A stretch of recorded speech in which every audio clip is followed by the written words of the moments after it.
YouTubers, welcome back for another adventure. You're looking at the mega deal 1986 Honda TRX250. If one looks at this closely, it's more pounded than a New York City taxi cab that finished its life as a high school kid's Duke of Hazzard chew toy. I mean, I guess they had a battery up front. It's just beat up. Little things like the tie rods. At some point they cut them and extended them. The width seems out a little bit more than normal. Maybe that's just the tires. I think, speaking of tires, even though it has IPTs in the front, they let them go flat. They left them out in the weather. I'm pretty sure they're both done. You could see it's got the dents and bruises and welding, and there's some welding there. They added this plate. I mean, as you work your way toward the back, the shifter is short, right? I mean, I'm not sure why they cut it off and did that to it. Looks like somebody had some sort of intravenous bottle on it. But from a 40,000 foot view, it looks like, if I were to describe this right now, it's a parts machine where it looks like I got a good exhaust, a good set of back tires, possibly a good rear end on. And those things, quite honestly, would pay for the machine. If you figure that I have something like 250 in it, those things would really make it worth the while. But we still have a whole engine and gas tank and everything else here. I wonder if she'll start. We already checked. We have compression, right? Quite a bit of compression. And if you take a quick look at the oil, you can see that it's very thin, and quite frankly, it smells like gas. It smelled like gas as soon as I loosened that up. Anyway, what I'd like to do is put the jump pack on it and see if I have starter gears. If I have starter gears, for anybody who's had to buy a starter and gears, you'll realize that they don't make these. You can't get OEM replacements anymore. So all you could do is buy used ones, and they're harder and harder to find. And if the starter works, between the starter and starter gears, you have a couple of $100. And if it sparks and the stator's good, that's even a few more bucks. So I could have easily got my $540 in parts. Enough talking, let's get some work done. First of all, gas tank. That never sounds great. So underneath the gas tank, I don't know if you could see those scrapes. Normally people do that when they're looking for spark. Got a little mousy action. It really looks like most everything is there. You guys need to remember, when you unplug the key switch, right, the spark comes back. This thing has an AC pulse, or an AC CDI unit.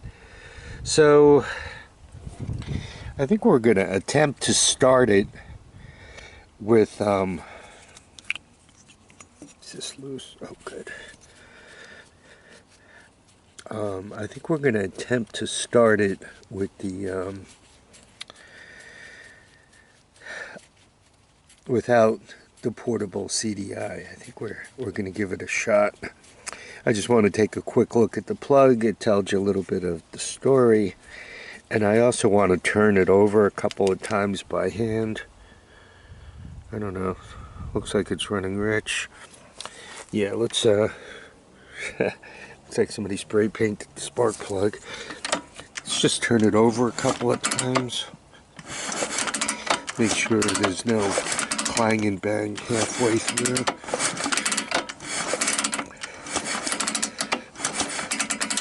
Well, turns over. That's good. Seems to be a neutral. Let's hook up the jump pack, make sure she goes around, and then I'm going to do a compression test on it.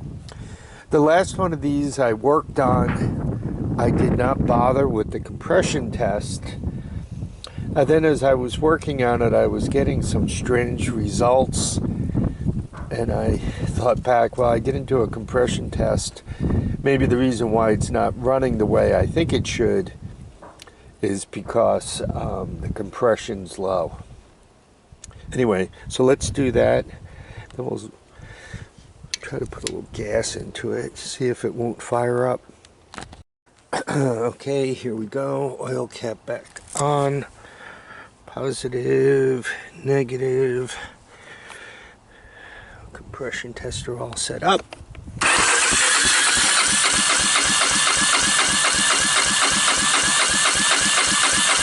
Over 90.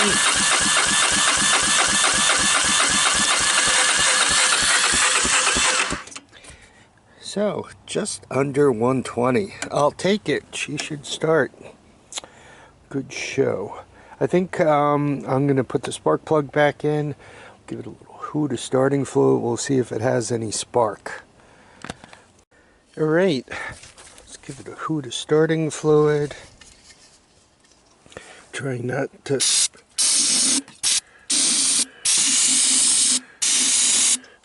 Trying not to spray myself in the face. And...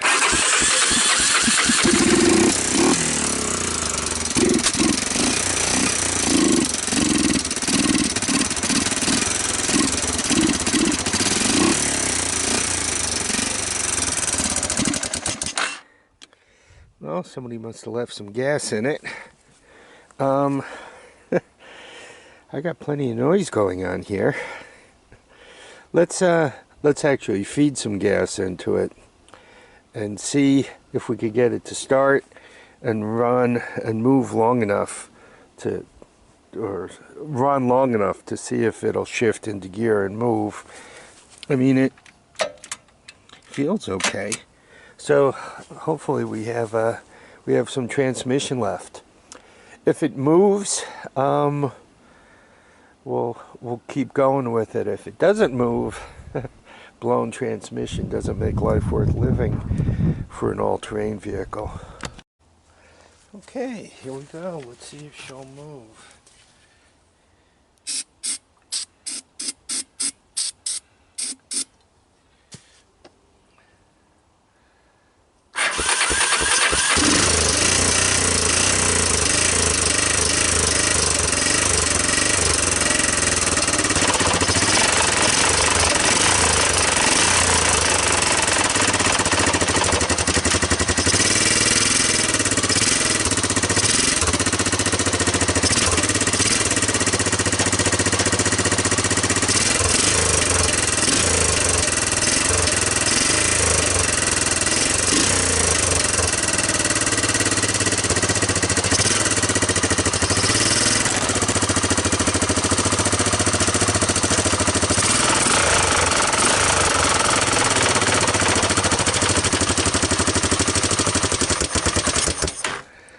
I don't know if you guys could hear that. It seems that first gear doesn't sound so good.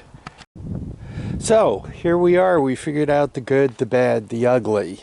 When I was a kid, I would have figured out some way to get air in those front tires, and I would just drive the heck out of this. I would, even though it only has second gear, third, fourth, fifth, I would drive it like that.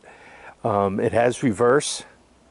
Once again, as a kid, this would have been a great find. I would have been absolutely thrilled.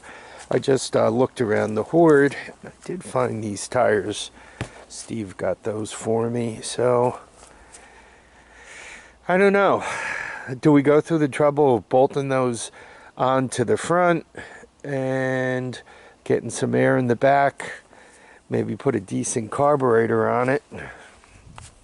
Do we go through that trouble and take this thing out for a ride, or do we just declare it parts at this point? Once again, as a kid, weighing, I don't know, 100 pounds less than I do now, right? What does a kid weigh? 100 and a quarter? This thing, even with second gear, right? It would have carried me where I wanted to go. Right? Just take it easy when you're getting moving, getting out of the block, so to speak, so one doesn't burn the clutch up. But yeah, I would have rode this until the wheels fell off. And you know what? Maybe you're going to see it again. Maybe you're going to see another video where I go through the trouble of doing exactly that. Maybe the motor sounds like it's got some valve noise, so things are probably a little loose up there. I think I'd like to see if it'll move. Believe it or not, it seems to have some front brakes, which is a unique experience for me. So why don't we vote on it? Guys, what do you think? Should we make it move? maybe bolt the tractor seat right there. That's how I would have ridden it as a kid. Actually, as a kid, I probably would have bolted down a piece of plywood and stapled foam and fabric to it. And maybe the fabric would have been an old denim pair of jeans or something, you know, something that soaks up enough moisture so you feel like you wet your diaper every time you ride it.